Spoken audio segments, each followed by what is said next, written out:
नौकरी करता था। उसकी पत्नी भी शहर में ही रहती थी।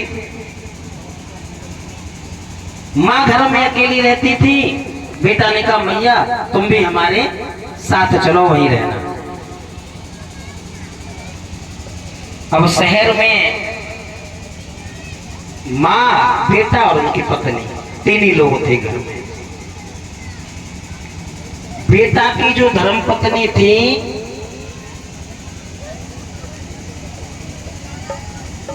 वे ज्यादा संस्कारी नहीं थी, कुछ ऐसी थी, ज्यादा घूमने फिरने में विश्वास रखती, ज्यादा शॉपिंग करने में, ज्यादा मार्केट करने में उनका ज्यादा भाव था।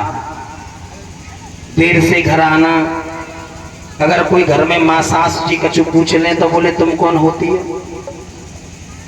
एक दिन ये हुआ, बेटा तो चला गया नौकरी करने और उनकी पत्नी थोड़ी देरी से घर आई। सासू जी ने पूछ लिया कि तुम इतनी देर से घर आई हो बेटा, हमें ये तुम्हारा लक्षण अच्छा नहीं लगा। अब तो वो आग बबूला हो गई। बोले आप होती कौन हो मुझे पूछने वाली, मुझसे पूछती हो तुम कौन हो, मेरी मर्जी, मैं अपनी मर्जी से आऊंगी, अपनी मर्जी से जाऊंगी, तुम कौन हो मुझे पूछने वाली। अब मां चुप हो गई। शाम को जब उनके पतिदेव आए तो पतिदेव से जैसे ही घर में रुके तो वो, उनकी पत्नी का नाम था इमरती, जो बहू थी उसका नाम था इमरती। तो पति आए तो वो इमरती बैठी गुस्से में कोप भवन में। अब जैसे ही आकर के देखा तो गुस्से में बैठी। पति ने कहा अरे क्या बात है, क्या हुआ। और इमरती पहले तो बेशक परिया बनी बैठी, बिल्कुल क्रोध के मारे। जैसे पति ने आए बोले सुनो फालतू बात मत करो, हमसे पूछती है तुम्हारी माँ कहां से आई हो, क्यों आई हो। अरे मुझे पूछने वाली कौन होती है, बिल्कुल नहीं, मैं कुछ भी नहीं बताऊंगी, मेरी मर्जी। और ऐसा करो, पति कहने लगा ऐसा करो हम बात करेंगे। कोई बात नहीं, मैं बात करूंगा, माँ को समझाऊंगा, पूछूंगा क्या बात है, क्या कह दिया तुमसे। पत्नी कहने लगी सुनो बात नहीं करनी, बात क्या करोगे, आज तो डिसीजन होगा, आज बात नहीं होगी, आज होगा डिसीजन। या तो जा घर में तुम्हारी माँ रहेगी और या रहूंगी मैं। अब बताओ तुम माँ को रखोगे कि मुझे रखोगे। अच्छा एक बात बताओ, या जितने भैया बैठे हैं पीछे बुजुर्ग हमारे, तुम्हारे सामने कोई स्थिति आ जाए कि माँ को रखना पड़े और धर्मपत्नी को रखना पड़े तो फिर किसे रखोगे बताओ। अगर ऐसी स्थिति बन जाए कि माँ को रखो या पत्नी को रखो तो फिर किसे चुनोगे तुम, दोनों को नहीं। देख लेना जिनकी धर्मपत्नी बैठी हो वो न बताएं कुछ भी। मालूम पड़ी कि महाराज जी ने घर ही लड़ाई करवा दी। देखो छोड़ना किसी को नहीं है, बात छोड़ने की नहीं है, बात यह है कि अगर पत्नी पति के होते हुए उनकी माँ के साथ, अपनी सास के साथ कोई अत्याचार कर रही है तो वो बेटा कहाँ है, उसे देखना चाहिए, अपनी पत्नी को समझाना चाहिए, छोड़ना किसी को नहीं है। उसको समझाओ कि जन्म देने वाली हमारी माँ है, बचपन से लेकर अब तक माँ ने हमें पाला बड़ा किया, दूध पिलाया, अरे तुम आज आई हो, आज इनको कैसे छोड़ देंगे। दोनों को समझा करके एक ही छत के नीचे रखना चाहिए। अब वो इमरती तो बहुत गुस्से में, इमरती कहने लगी आज डिसीजन होगा, या तो वो रहेंगी या हम रहेंगे। और सुनो ऐसा करो कि डिसीजन तो छोड़ो, आज ना तो तुम ऐसा करो कि इनका राम नाम सत्य कर दे, होगा वो देखा जाएगा। कुछ लोग ऐसे होते हैं जो स्त्री के मोह में फंस करके तमाम ऐसी घटनाएं हो गई हैं संसार में। माँ बाप की बेकदरी करते हैं, अनाथ आश्रम में छोड़ाते हैं और न जाने क्या क्या कर देते हैं स्त्री मोह में आकर। हर किसी की मैं नहीं कहूंगा। अब उन्होंने योजना बनाई, इमरती कहने लगी कि तुम बाजार को जाओ और बेहोशी की दवा लेके आओ, और मैं बड़े बढ़िया 56 प्रकार के भोजन माता जी को बनाऊंगी आज। वो गए पतिदेव सो बेहोशी की दवा लेकर के आए। उनने योजना बनाई ली पहले कि बेहोश करने की दवा माता जी को खिलाएंगे, और जब बेहोश हो जाएंगे तो सीधे ले जा करके शमशान में मुखाग्नि दे देंगे रात को। काम खत्म, न रहेगा बांस न बजेगी। सुन लिया मैया, मामला कहीं गड़बड़ चल रहा हो तो सब अपने अपने प्रेम थे बहुन थे बना के रखी हो। इमरती ने भोजन बनाए, खूब बढ़िया चकाचक रबड़ी, शाही पनीर, खीर बढ़िया मखाने की, काजू की खीर बनाई, पूरी कचौड़ी सब थार लगाए। आज से पहले तो वो उनको बासा भोजन खिलाती थी और ज्यादातर वो खिलाती थी चावल, जो बच जाता था और चावल बनाया, नमक डाला, दे दिया। और आज माता जी के लिए बढ़िया चकाचक थाली सज के गई। अब जैसे ही माता जी ने थाली देखी, माता जी को टेंशन हो गई। माता जी सोचने लगी कि आज तक तो वो चावल रही है, वो बासे, आज मामला क्या है कि आज इतने व्यंजन बन करके आए हैं, कुछ मामला गड़बड़ है। और अगर मैं नहीं खाती हूँ तो कल वो चावल होना है, फिर ये पूछेगी भी नहीं अगर आज मना किया तो। और इमरती रह के बैठी कर लियो माता जी खाओ, शाही पनीर, खूब बढ़िया पूरी कचौड़ी, और बही में मिलाए दी दवाई बेहोशी की। माता जी तो भोलेनाथ की भक्त ही बोली, भोले बाबा अगर जामे कछु हुए तो तुम तो कालकूट विष को पीने वाले हो और तुम ही जाए संभाली हो। और मैया ने खूब चकाचक खीर, पूरी, शाही पनीर और खट मैया ने चट कर दी थारी फटाफट। और मैया ने थारी का चट करी, 10 मिनट बाद मैया में लुढ़क गई, बेहोश हो गई।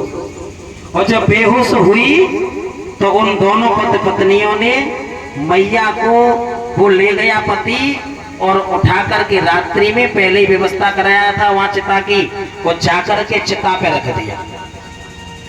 और जब आग लगाने के लिए तैयार हुआ तो उसने देखा कि उसकी जेब में माचिस नहीं। अरे बोला मैं तो माचिस भूला है।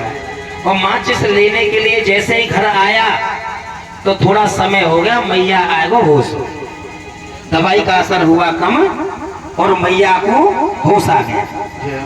मैया की आंख खुली, मैया ने देखा कि चिता पे, मैया का समझ गई कि इसका मतलब आज जो खीर पूरी खबी है वहां में जेबा मिली हुई, आज ये मिलाई हुई थी उसमें मेवा। मैया चिता से निकली और निकल करके एक वृक्ष खड़ा हुआ था वहां खोखला, खोखले वृक्ष में जाकर के छुप गई।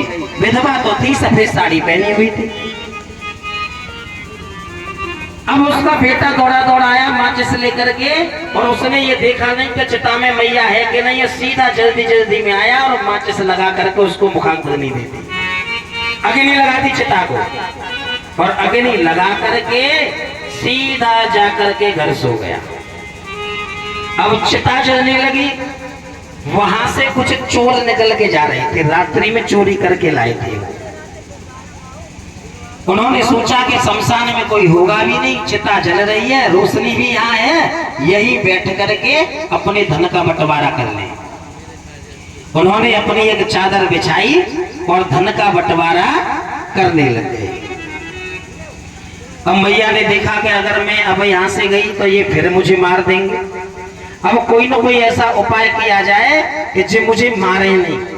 मैया ने देखा कि चोर धन का बंटवारा कर रहे हैं, चिता जली हुई है।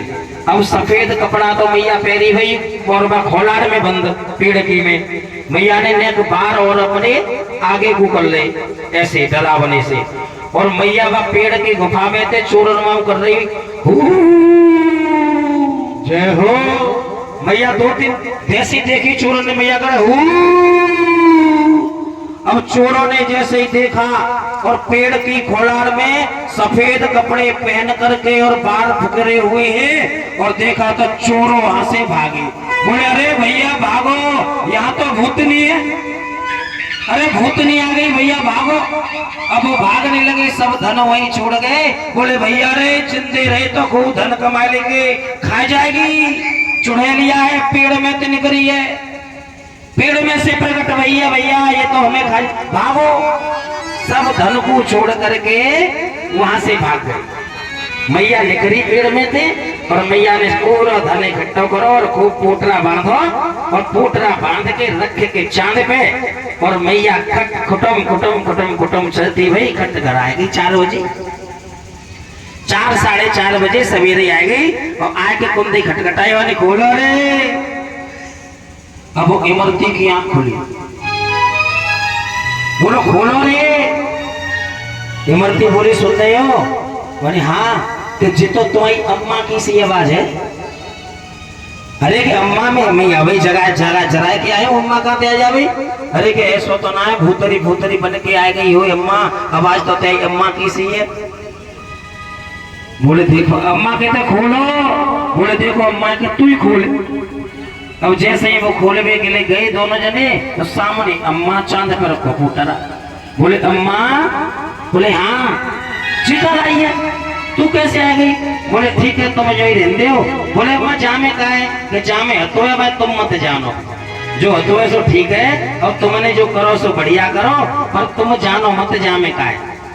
अब अम्मा जैसे भीतर को गई तो वहां 2-3 सोने की सिक्का में टपक गई तो इमरती की नजर धनों पे मान की अम्मा तो जामे कुछ दौलत लाई है, सोनो चांदी है और बता ना रही। अम्मा अपने कमरा में बोली अम्मा पे तो दोनों कूट रहा है। अब सवेरे ते अम्मा की सेवा शुरू हुई।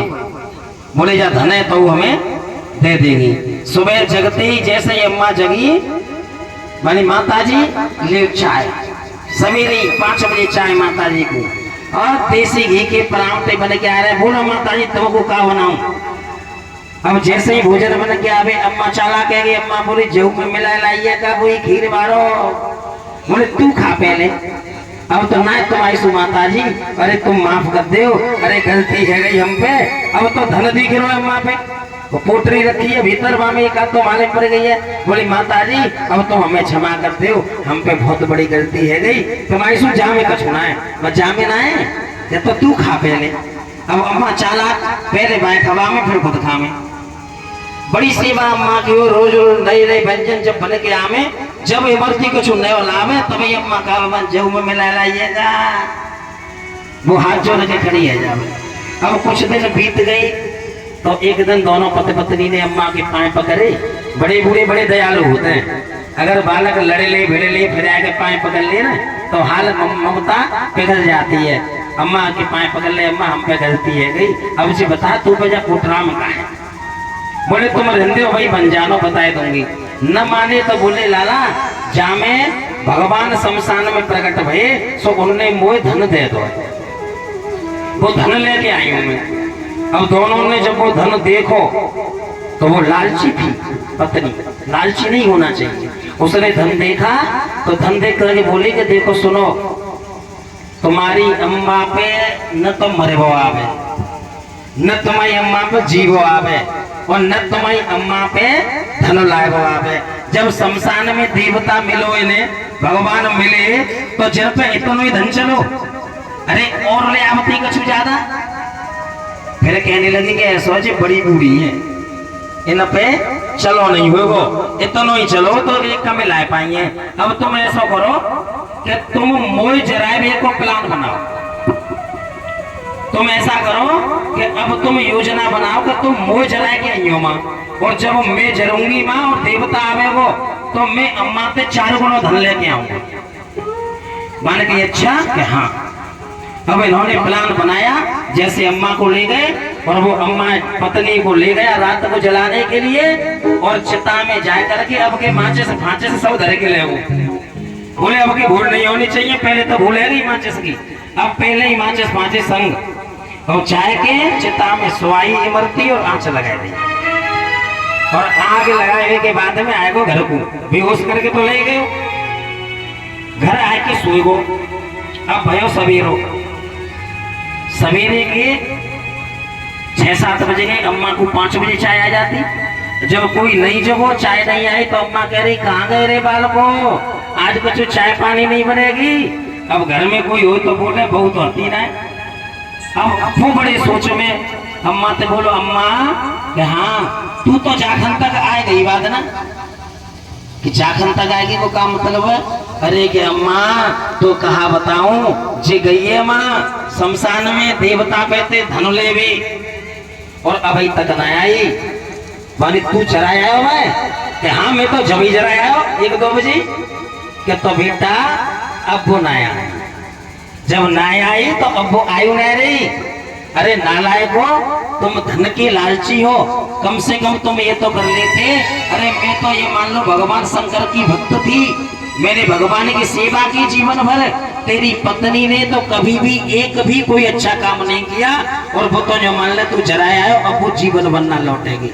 मेरी तो माचे से शंकर भगवान नहीं भुलाई तू, जो तू माचे से भूल गया और मुझे होश आ गया।